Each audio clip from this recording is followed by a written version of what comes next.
Друзі, вітаю всіх на моєму каналі партнерських новин та міжнародної аналітики. Перед тим, як говорити про Всесвітній економічний форум у Давосі, який має відбутися на наступному тижні, хочу згадати низку останніх подій, які відбувалися фактично у його тіні, та мають до нього пряме відношення і, скоріше за все, визначатимуть весь перебіг дискусій під час форуму. Що ж це за події? Я визначив їх 4 таких події. І по порядку швиденько по них зараз пройдуся. По-перше, це візит української делегації до Сполучених Штатів та продовження переговорного треку у Майамі з американською стороною. Заявлена мета візиту – це підготовка документів для розгляду на форумі у Давосі і підтримка переговорного треку як такого.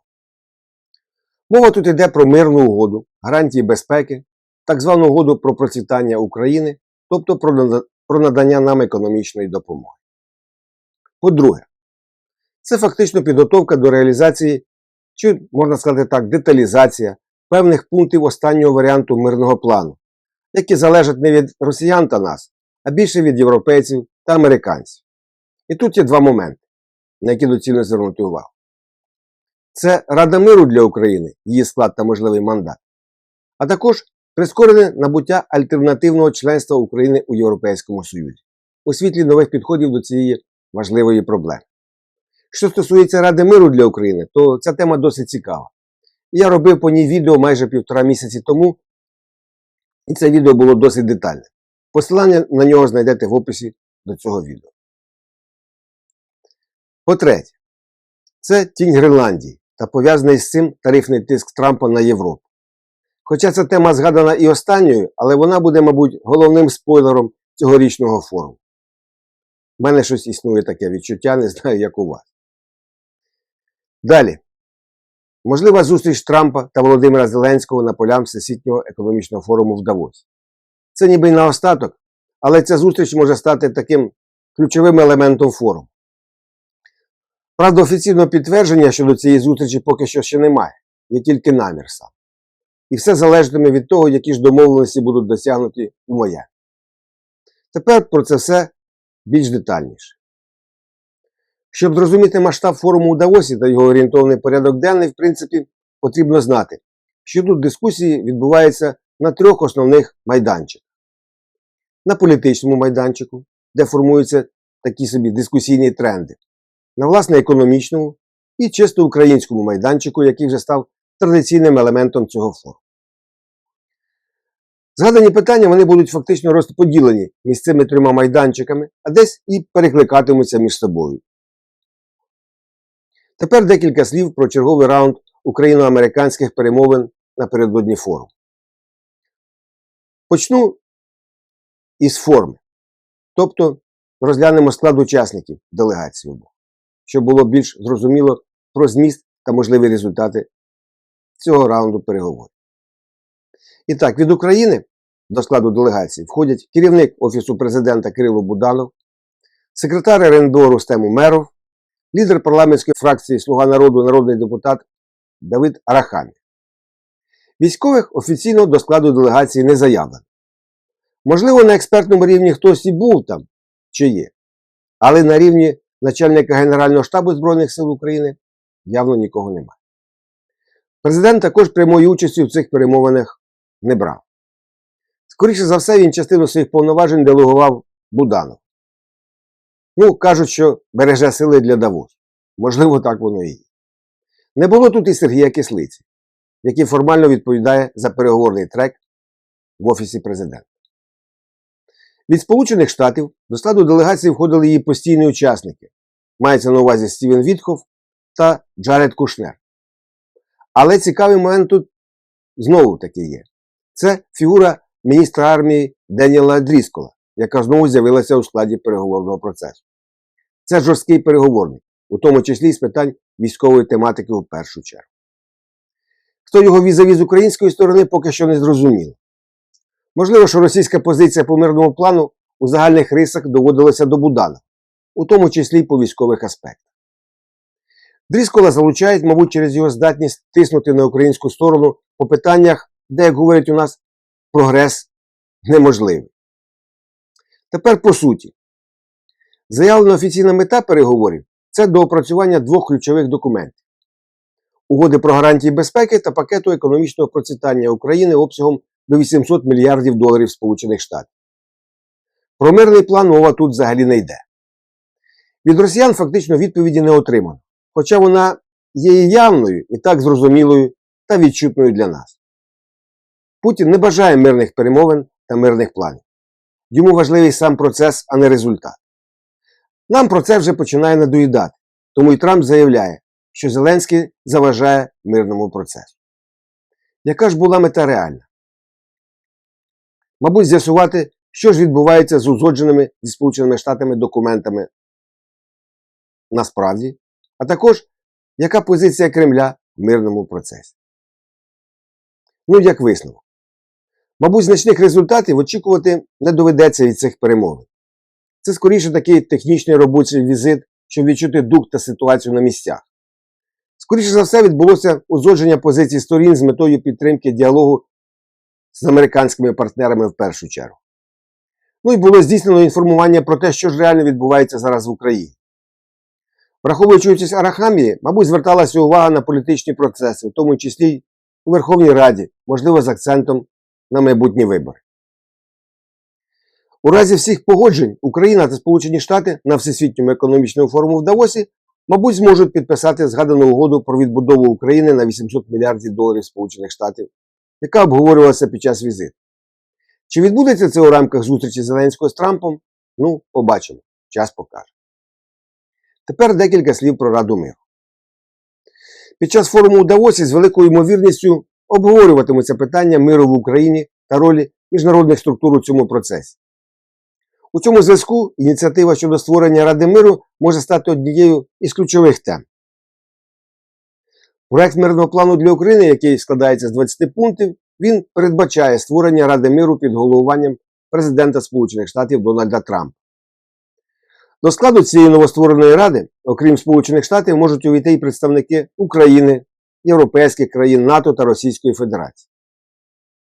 Основна задача цього органу – це контроль та гарантія виконання запропонованого мирного плану щодо врегулювання російсько-українського конфлікту.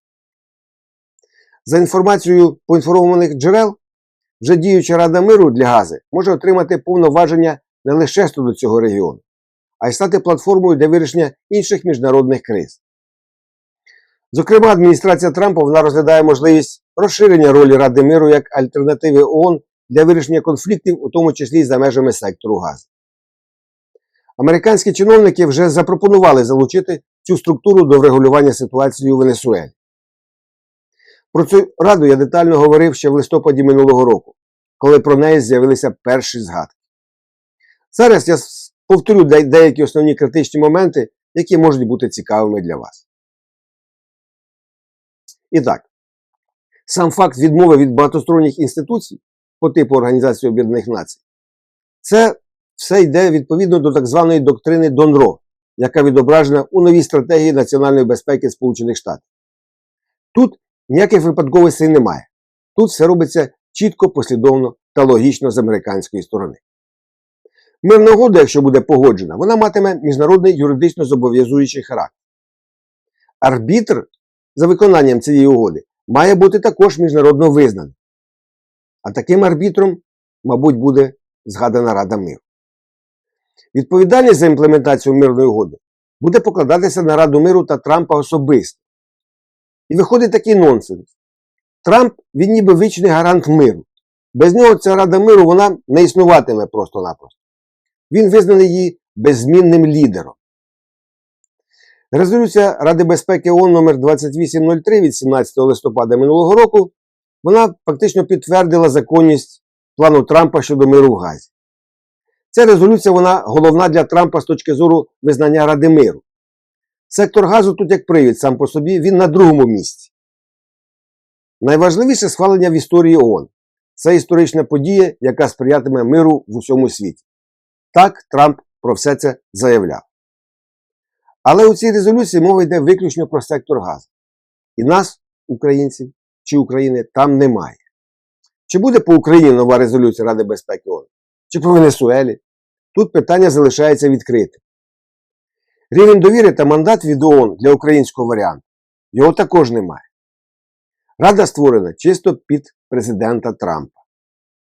Відношення росіян та китайців до Ради миру також під питанням. Під час голосування в Радбезі ООН резолюції по Газі Росія та Китай утрималися. Тепер же росіян кличуть до складу Ради. Це також досить цікавий момент.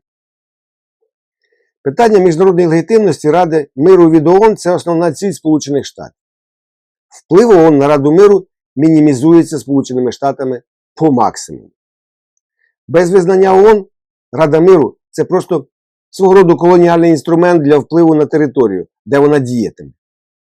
Взаємодія ООН та Ради миру вона формальна. Здійснюються доповіді Ради безпеки ООН протягом перших 6 місяців функціонування Ради миру. На цьому все.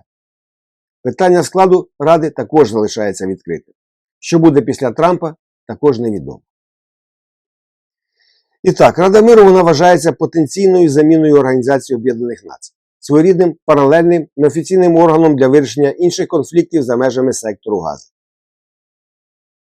Я можу з упевненістю сказати, що це найвеличніша та найпрестижніша рада, яка коли-небудь збиралася в будь-який час і в будь-якому місці. Так Трамп написав про все це на своїй платформі в соціальній мережі Truth Social. Пам'ятну медаль Нобелівської премії миру Трамп вже отримав у якості жесту доброї волі від пані Мачадо. Тепер залишилося до кінця розібратися із Радою миру. Хоча по старій радянській аналогії, коли у будь-якому міжнародному органі чи інституції згадувалося слово «мир», це викликало багато запитань та сумнівів щодо його дійсності намірів, тим більше ще й за участі росіян. Тепер про тему спрощеного вступу до Європейського Союзу. Членство України в Європейському Союзі у 2027 році також згадується у проєктах 20-пунктного мирного плану.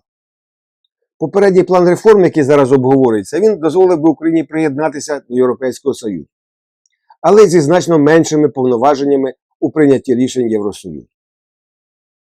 Брюссель зараз готує пропозиції щодо зміни системи вступу до Європейського Союзу, яка використовувалася ще з часів Холодної війни. Зокрема, планується замінити її суперечливою дворівневою моделлю, яка б могла б прискорити вступ України, відповідно до будь-якої потенційної мирної угоди, що має покласти край вторгненню Російської Федерації. Тут також питання можливого торгу чи прихованого примусу стають доволі явними. І примусу, і торгу стосовно нас.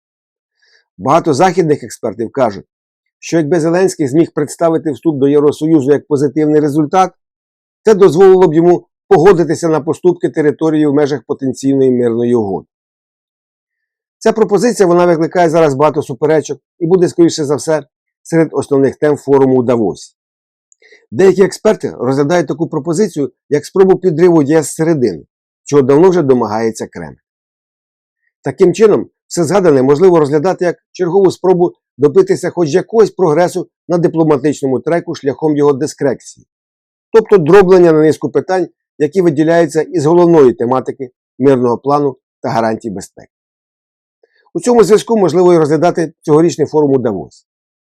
Головне, щоб це все не стало прототипом нових мирних самітів, де багато шуму та демонстрацій, а реальної користі доволі мало. Ми за результат. А зараз робиться акцент на процесі. І процесі, скоріше за все, тривалому. Поточні суперечки між союзниками щодо Гренландії результативності цьому процесу також навряд чи добавлять. Будемо слідкувати за перебігом дискусії у Давосі та її результатами. Чи зможуть вони додати ясності у загальну картину мирних перемовин та гарантій безпеки України, у тому числі й в економічному вимірі. Дякую за увагу. Мирного нам з вами неба. До нових зустрічей на моєму каналі.